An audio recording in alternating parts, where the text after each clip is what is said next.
Selamat pagi, Bapak Ibu, para senior, para sejawat sekalian.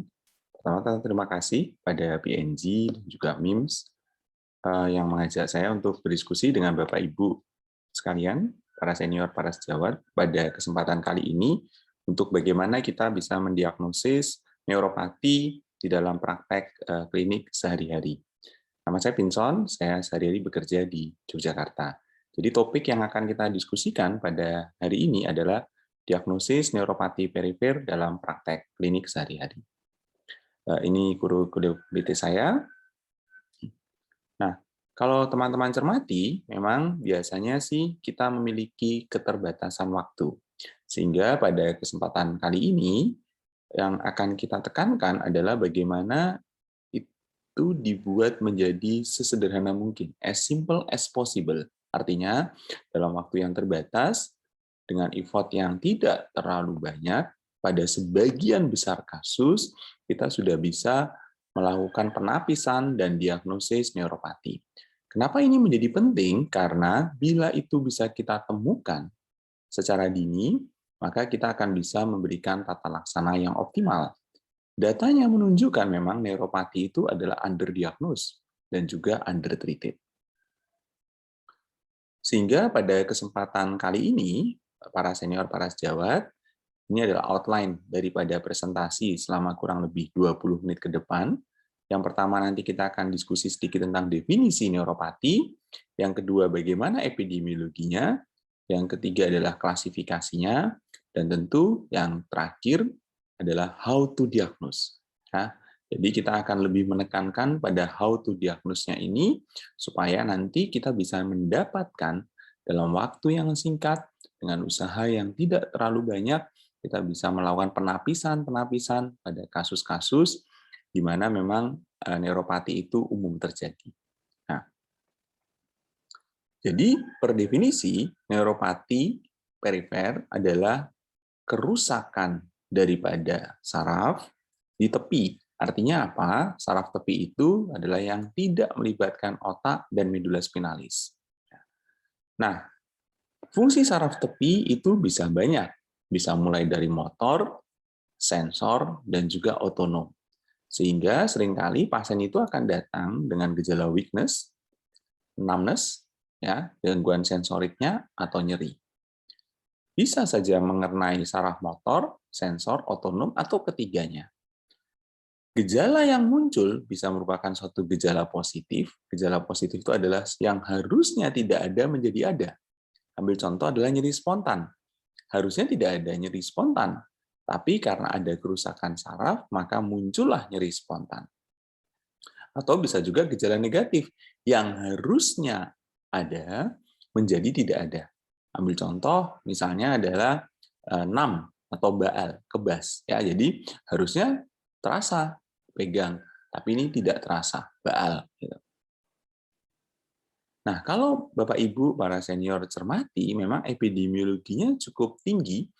It really depends on how your diagnostic tools. Jadi akan sangat tergantung dengan bagaimana kita mendiagnosis. Tapi kalau Bapak Ibu cermati bahwa memang pada pasien diabetik saja, ini ambil contoh pada pasien diabetes, yang salah satu penyebab yang paling sering sebagai penyebab neuropati, itu akan sangat tergantung. Ini di beberapa negara di Asia Tenggara ya, kalau kita lihat, kalau kita menggunakan nerve conduction velocity, jadi kita menggunakan mesin NMG, maka bisa terdiagnosis sampai kurang lebih dari 50%. Ya, ini juga konsisten dengan studi di Filipina.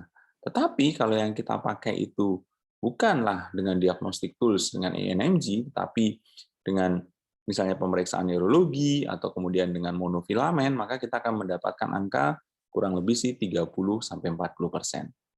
Artinya apa? Ada dua catatan penting di sini. Yang pertama adalah pada pasien dengan diabetes, maka memang prevalensinya tinggi. Kalau teman-teman cermati, antara 30-50%. Artinya apa? Separuh dari pasien diabetes itu ternyata memiliki gejala neuropati. Ya. Lalu kemudian yang kedua, catatan yang penting adalah it really depends on the diagnostic tools. Tetapi kalau teman-teman cermati, dengan melakukan pemeriksaan fisik yang sederhana, kita sudah bisa menapis kurang lebih 30% lebih pasien dengan neuropati pada kelompok diabetes. Sehingga pesan yang penting adalah jangan pernah melupakan neuropati pada pasien diabetes misalnya. Kenapa? Karena angka kejadiannya banyak. So when you treat patient with diabetes, ketika kita melakukan tata laksana pada pasien diabetes, pernah menanyakan kadar A1C, blood pressure, itu saja tidak cukup. Tetapi kita memang harus mencoba melihat apakah sudah ada komplikasi-komplikasi di sana, termasuk salah satu yang paling umum terjadi adalah neuropati. Nah, kalau teman-teman cermati, para senior, para sejawat cermati, maka akan ada lagi istilah nyeri neuropatik. Ketika neuropati tadi berujung kepada rasa sakit, maka kita menyebutnya sebagai nyeri neuropatik. Yang sedikit dibedakan dengan neuropati dan nyeri neuropatik adalah nyeri neuropatik itu bisa saja dampak dari suatu lesi yang sifatnya adalah sentral. Tetapi kalau bicara neuropati, maka itu adalah kerusakan saraf tepi. Kerusakan di saraf tepi bisa saja menyebabkan nyeri neuropatik. Nah, ambil contoh misalnya nyeri neuropatik yang dari perifer adalah yang post-herpetic neuralgi, ya, nyeri pasca herpes. Ini kasus yang cukup sering dijumpai. 8% dari pasien herpes zoster akan mengalami post-herpetic neuralgi. Nah, ini yang juga sering ya, tadi ya, PDN, painful diabetic neuropathy, ini bisa sampai 30-40%. Lalu kemudian juga nyeri campuran, misalnya radikulopati atau poliradikulopati. Nah, tapi di sisi lain, kita akan juga menghadapi nyeri neuropatik akibat lesi di sentral, misalnya akibat cedera medula spinalis, multiple sclerosis, ataupun pasca stroke. Nah, kalau Bapak Ibu, para senior, para sejawat cermati, memang biasanya sih saraf tepi itu kita akan bagi menjadi dua bagian besar utama, yaitu adalah large fiber dan yang kedua adalah small fiber. Large fiber itu berarti bahwa memang serabutnya cukup besar. Biasanya yang large fiber itu terutama untuk yang sifatnya motorik. Baik yang dia memiliki mielin, ya, itu misalnya A-alfa dan beta. Itu large fiber. Apa tujuannya? Biasanya untuk memang motor. Beberapa modalitas sensorik juga diperantai oleh large fiber, misalnya untuk touch, vibrasi, posisi, dan persepsi. Berarti terutama yang sifatnya proprioseptik.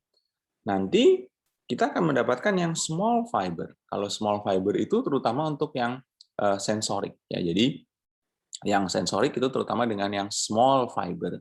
Baik yang memiliki mielin maupun yang tidak memiliki mielin.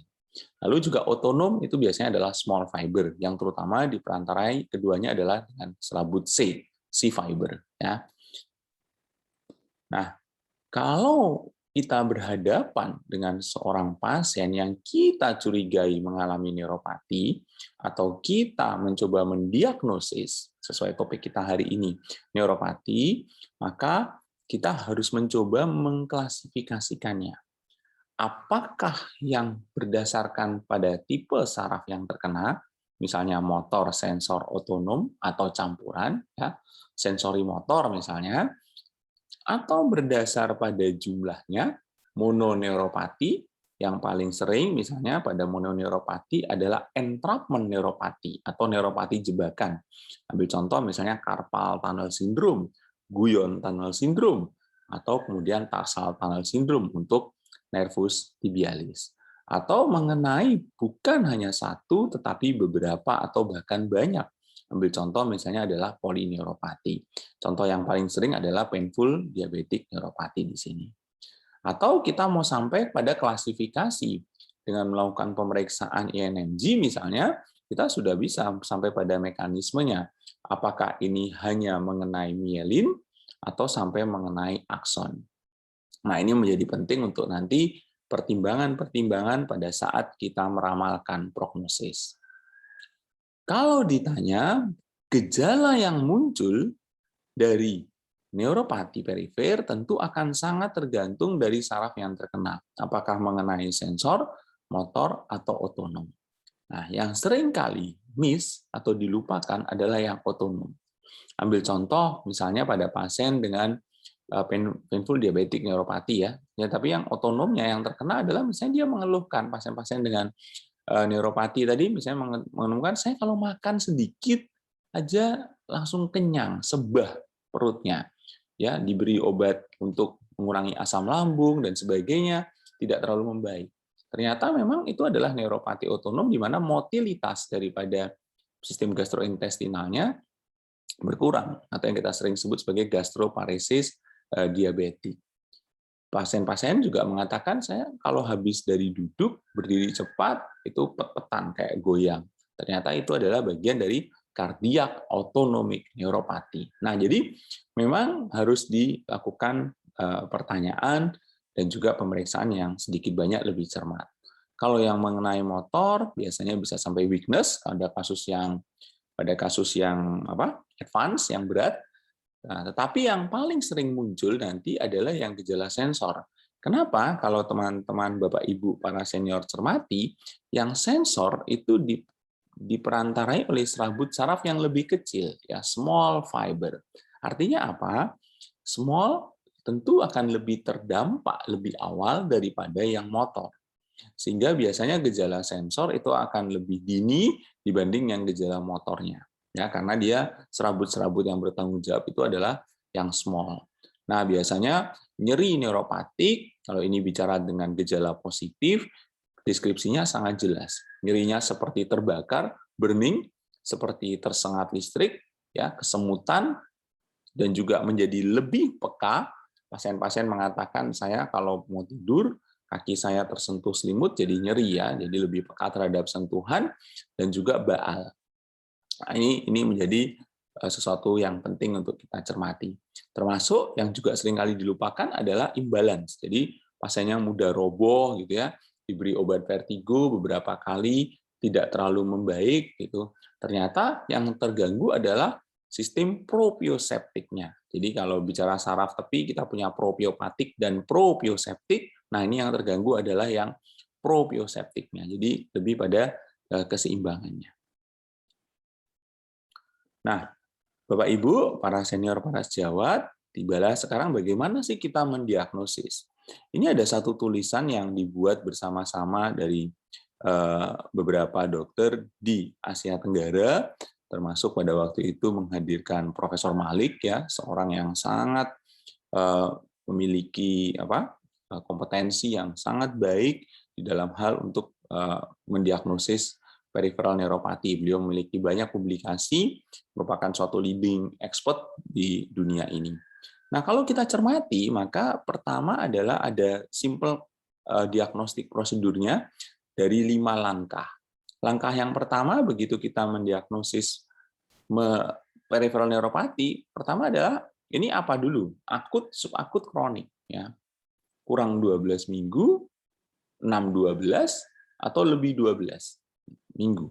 Jadi akut, subakut, kronik. Lalu pertanyaan yang teliti ya dari medical history yang cermat ya ditanya bagaimana itu ya, kemudian assessment daripada gejalanya, melakukan pemeriksaan neurologi, misalnya martil refleks, pemeriksaan sensorik ya. Kemudian kalau kita sudah sampai pada kemudian kesimpulan neuropati, maka yang penting adalah kemudian mencari penyebab ya. Mencari penyebab. Jadi biasanya sih kita selalu mengatakan 3L plus 1L ya, jadi 4L. Listen, dengarkan keluhan, look, lakukan pemeriksaan dengan teliti, locate, tentukan di manakah kelainannya, lalu kemudian yang terakhir adalah lab. Lab itu apa? Untuk mencari etiologi. Mencari etiologi. Ya. Nah, jadi biasanya nanti kita akan begini ya. Ini apa nih? Acute, subacute, atau kronik. Batasannya bisa 12 minggu, 3 bulan, atau juga 6 bulan. Ya, kita lihat nih, kalau yang acute misalnya Guillain-Barré syndrome. Ya, ini yang sesuatu yang paling kita takutkan, atau critical illness neuropati. Seringkali ya pasien-pasien dengan sakit berat itu dia tiba-tiba mengalami neuropati yang biasanya berat juga ya. Lalu bagaimana dengan yang subakut? Misalnya nutritional deficiency. Ini jangan dilupakan ya. Beberapa pasien dengan penyakit yang berat, intake yang berkurang itu dia juga mengalami prolong nutritional deficiency, ya. Kemudian beberapa misalnya neoplastik ini sering ya, sekarang kita sering dapatkan suatu sindroma paraneoplastik, pasien kanker itu semakin banyak yang bisa bisa tertangani dengan baik, itu lalu kemudian dia muncul gejala-gejala neuropatinya. Baik itu bagian daripada akibat kansernya yang kita sebut sebagai sindroma paraneoplastik, ataupun dampak daripada pengobatannya, nanti yang kita sebut sebagai CIPN, chemotherapy induced peripheral neuropathy. Ya. Nah, kalau GBS itu menjadi kronik, maka dia akan jadi CIDP ya, chronic inflammatory demyelinating polyneuropathy. Demikian juga diabetic neuropathy, ini yang paling sering nanti yang akan berkepanjangan sampai di atas berbulan-bulan. Nah, ini yang menjadi kronik. Jadi yang pertama tentukan dulu nih, neuropatinya itu terjadinya akut, subakut, atau kronik. Nah, tentu ini menjadi lebih simpel karena kan dengan bertanya saja, ini gejalanya akut, subakut, atau kronik ya. Lalu kemudian medical history yang baik ya, dengan bertanya anamnesis yang teliti itu ya, maka kita akan bisa nanti untuk melakukan kemungkinan daripada diagnosis bandingnya ya. Tentu dengan simple laboratory test. Dan tentu satu hal yang penting pada waktu ada Neuropathy Awareness Week kemarin, terima kasih PNG, saya diajak di forum yang sangat baik tadi, maka diingatkan bahwa please be open-minded dengan kemungkinan semua gejala yang lain. Ambil contoh, misalnya kalau teman-teman berhadapan dengan pasien dengan diabetes dan gejala neuropati, maka yang muncul di pikiran kita pertama adalah, oh ini karena diabetesnya nih, ini diabetik neuropati. Benar, itu adalah DD nomor 1. Tetapi studi-studi kemudian mengatakan bahwa seringkali bukan itulah penyebabnya. Ya, jadi kalau teman-teman ada pasien dengan diabetes, dengan gejala neuropati, lalu Anda mencoba bertanya pada pasiennya, ini well control? Iya, terkendali baik, A1C-nya selalu bagus, dan diabetesnya belum lama. Tapi kemudian muncul gejala neuropati. Dia menggunakan metformin. Jangan serta-merta kita hanya berpikir bahwa ini karena diabetesnya, tapi mungkin ini akibat defisiensi vitamin B12. Jadi penyebab daripada neuropati pada pasien diabetesnya mungkin saja akibat vitamin B12 defisiensi daripada vitamin B12. Dan itu studinya mengatakan cukup banyak. Ya, jadi careful medical history menjadi penting, termasuk pola diet. Jangan lupakan, vegetarian itu memiliki risiko yang lebih tinggi untuk terjadinya defisiensi vitamin B12.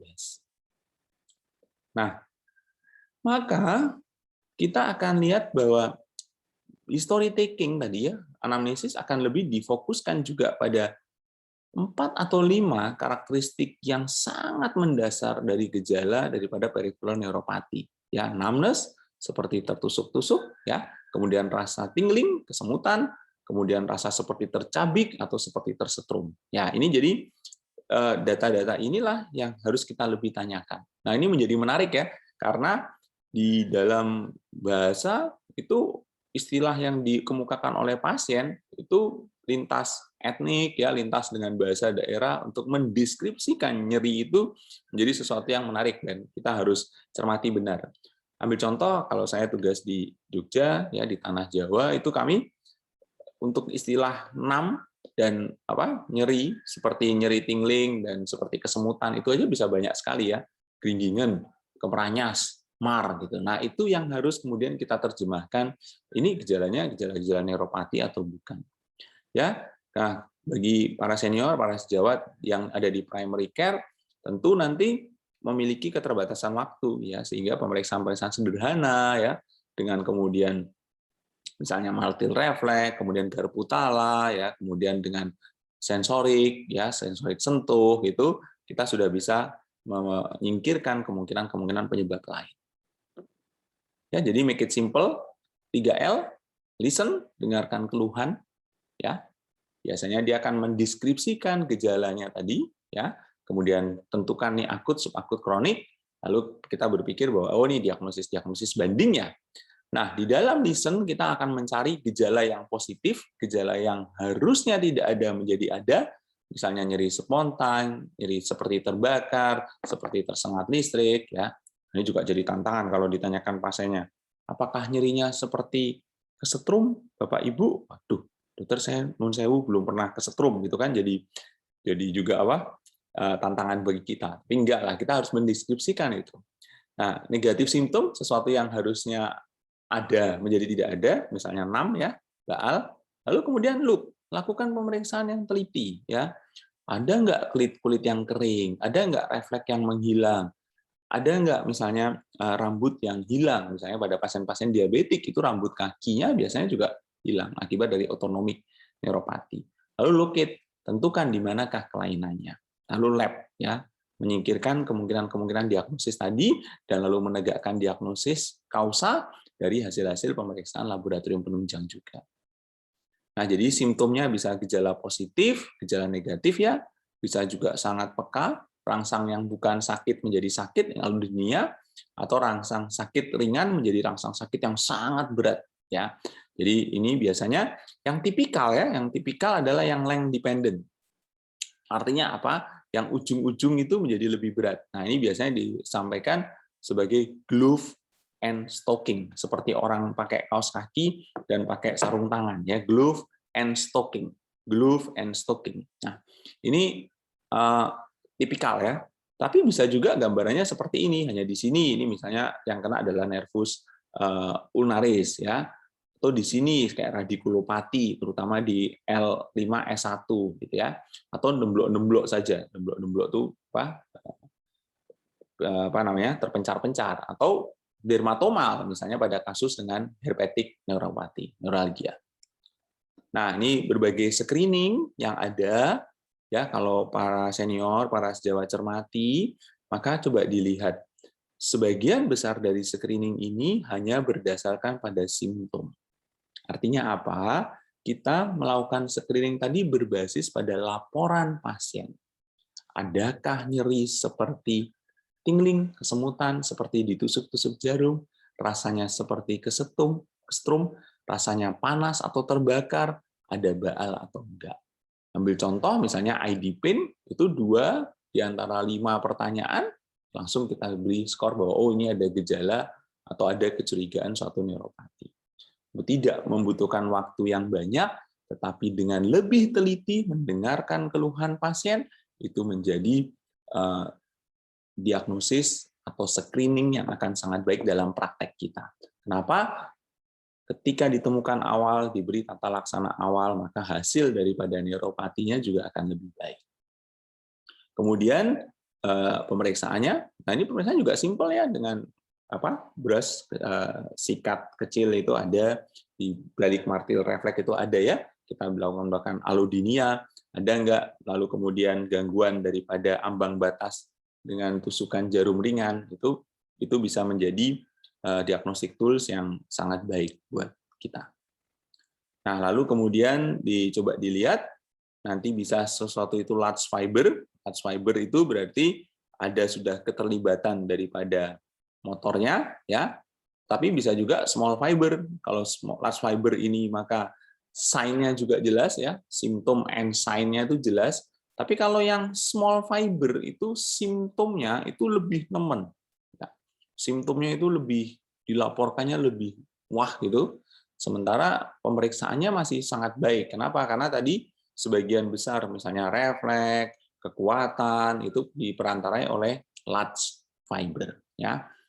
Nah, ini ada yang proksimal ya. Jadi walaupun tidak terlalu banyak seperti yang ini tipikalnya, maka yang proksimal ini juga harus dipikirkan. Jangan selalu berpikir oh karena ini keluhannya di proksimal ini bukan neuropati ini, karena ada yang dia proksimal motor neuropati ya. Lalu kemudian misalnya juga tiba-tiba pasiennya diplopi double gitu ya. Pasien diabetes gitu. Oh ternyata memang yang terkena bukan saraf tepi yang di ekstremitas tapi saraf kranial, baik itu saraf nomor 3 ataupun nomor 6. Beberapa entrapment misalnya medianus carpal tunnel syndrome, ulnaris guyon tunnel syndrome gitu, itu bisa menjadi sifatnya adalah terbatas sesuai dermatomnya. Nah, kalau para senior, para sejawat cermati, memang tadi ya yang diagnosis yang simple tadi, yang hanya didasarkan pada interview base, ya dan juga interview dan physical, itu kalau kita cermati, itu sensitivitas dan spesifitasnya sangat baik, ya, di atas 80% pada beberapa alat diagnostik yang sederhana tadi.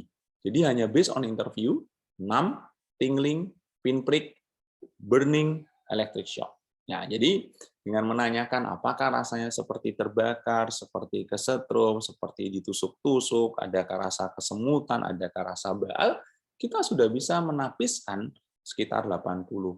Sangat bagus. Ya, jadi listen, look, locate. Ya, lalu gunakan alat diagnosis yang sederhana.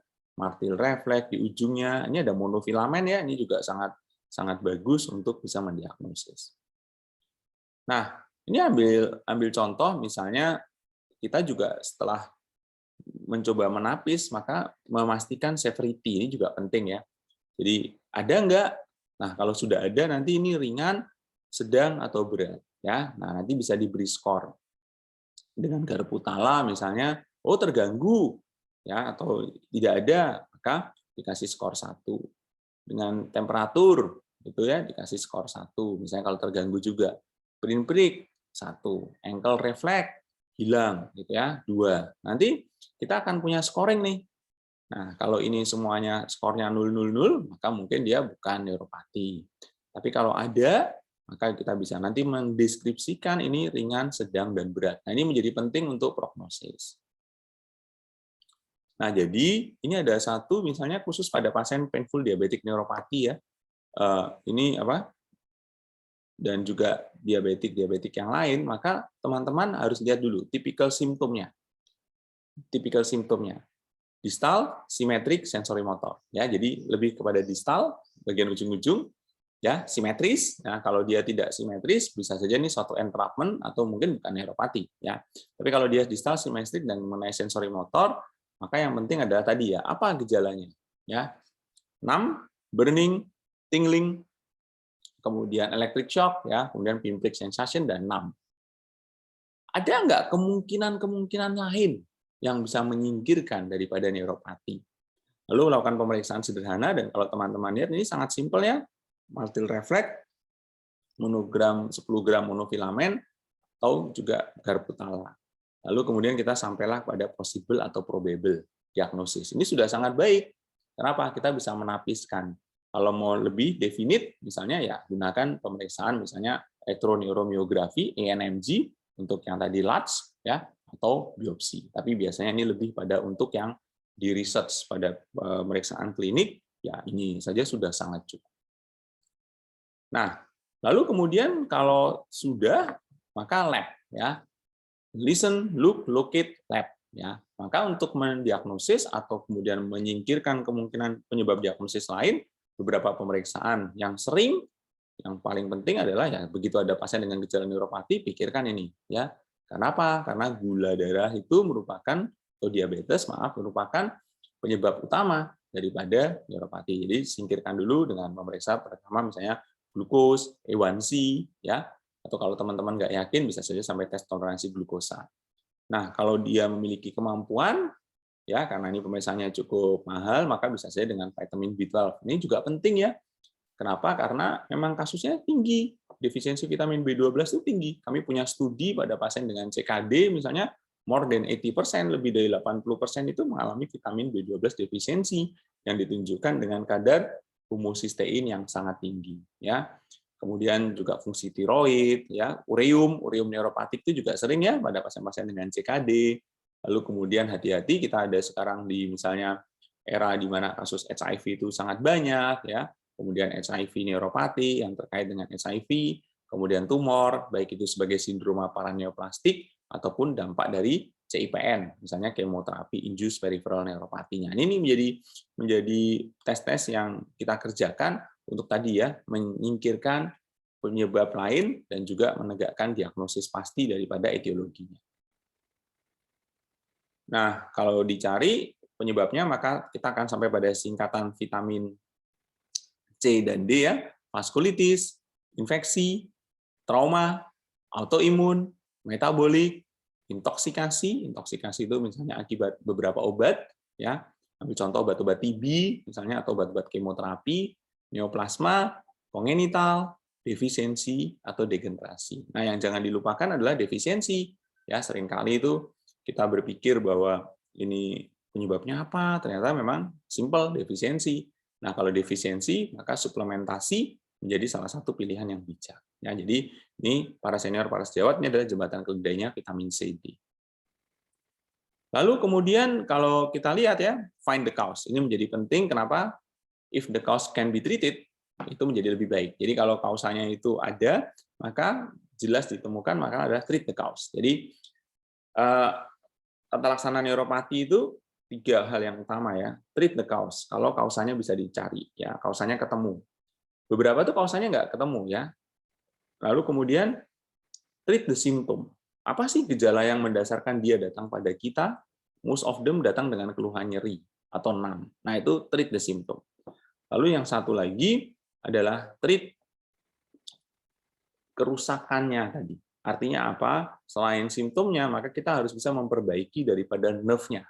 Nah, ini fungsi daripada vitamin, salah satunya vitamin B, itu adalah di sana. Karena studi-studinya mengatakan dia sangat baik untuk remyelinisasi. Ya. Nah, maka elektrodiagnostik tool itu direkomendasikan hanya jika simptomnya persis. Ya, jadi kalau teman-teman dapat sudah diobati, lalu kemudian gejalanya tidak berkurang banyak, atau kita ingin pastikan ini bagaimana, pastikan prognosisnya, maka dia dirujuk untuk elektrodiagnostik ENMG. Nah, hati-hati ya, ini sedikit membuat kita menjadi open mind ya. Jadi jangan selalu berpikir bahwa ini murni karena diabetiknya, tetapi kadar vitamin B12 itu juga sering dijumpai rendah pada pasien dengan diabetes ya, terutama pada metformin user, terutama pada orang yang usianya tua, terutama karena restriksi dietnya. PPI user ya, untuk absorpsi vitamin B12 membutuhkan asam lambung yang baik. Kemudian kita punya intrinsic factor juga, sehingga vitamin B12 defisiensi adalah suatu kausa yang independen daripada neuropati. Dan artinya apa? Ini treatable. Ketika kita berikan suplementasi vitamin B1, B6, B12 misalnya, maka akan terjadi perbaikan. Nah, satu hal yang juga penting adalah kita tidak bisa memeriksa ini secara rutin akibat daripada keterbatasan fasilitas dan sebagainya, sehingga beberapa review itu mengatakan ya, when you suspect this patient have vitamin B12 deficiency component, maka ya treat saja gitu, lebih aman, ya, langsung diberi obat saja dengan vitamin B. Kenapa? Karena harganya juga murah dan dia sangat aman. Jadi ya ini ya treat the cause, terapi simptomatik, lalu mekanisme based treatment. Jadi kalau kita sudah sampai pada diagnosis, maka yang penting adalah treat the cause. Ketemu nggak nih kausanya? Ya, nah, treat the cause. Terapi simptomatik, misalnya dengan analgetik adjuvan ya, gabapentin, pregabalin, amitriptilin, lalu kemudian mekanisme based treatment dengan menggunakan misalnya vitamin B tadi. Nah, lalu karena memang hanya sedikit dari pasien yang bisa terkendali dengan gabapentin, pregabalin, dan amitriptilin, less than 50%, maka kemudian beberapa terapi alternatif yang salah satunya banyak mencuri perhatian sejak lama adalah vitamin B, itu ternyata bisa dipertimbangkan sebagai terapi tambahan untuk pasien-pasien tadi. Bukan hanya treat the cause, treat the symptom, tapi juga memperbaiki kerusakan yang sudah terjadi.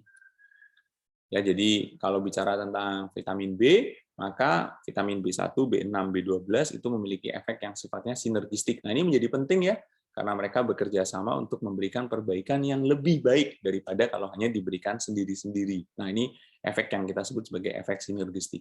Jadi baik itu B1, B6, dan juga B12. Sebagai kesimpulan, para senior, para sejawat yang saya hormati, neuropati dan neuropatic pain itu adalah masalah yang sering terjadi ya. Jadi harus kita cermati benar. Nah, ini yang penting ya, should be diagnosed early. Kenapa? Kalau ditemukan secara dini, diberi tata laksana dini, maka prognosisnya akan lebih baik. Sehingga terima kasih PNG dan juga MIMS pada hari ini kita berdiskusi bersama dengan para senior, para sejawat sekalian, how to diagnose ya. Dan ternyata simple diagnostic approach dengan hanya listen, dengarkan keluhan, 6 baal, tingling, kesemutan, ya, kemudian pinprick seperti ditusuk-tusuk, kemudian electric shock seperti kesetrum atau seperti terbakar, burning, itu merupakan gejala-gejala tipikal daripada neuropati. Sehingga dengan mendengarkan keluhan secara seksama dalam waktu yang singkat, ditambah dengan pemeriksaan fisik yang sederhana, pemeriksaan refleks, pemeriksaan sensorik, kita bisa menemukan neuropati secara dini. Lalu kemudian earlier diagnosis, diagnosis yang lebih dini akan menghasilkan outcome yang lebih baik bagi pasien-pasien kita. Demikian para senior, para sejawat yang saya hormati, terima kasih banyak atas perhatiannya. Terima kasih.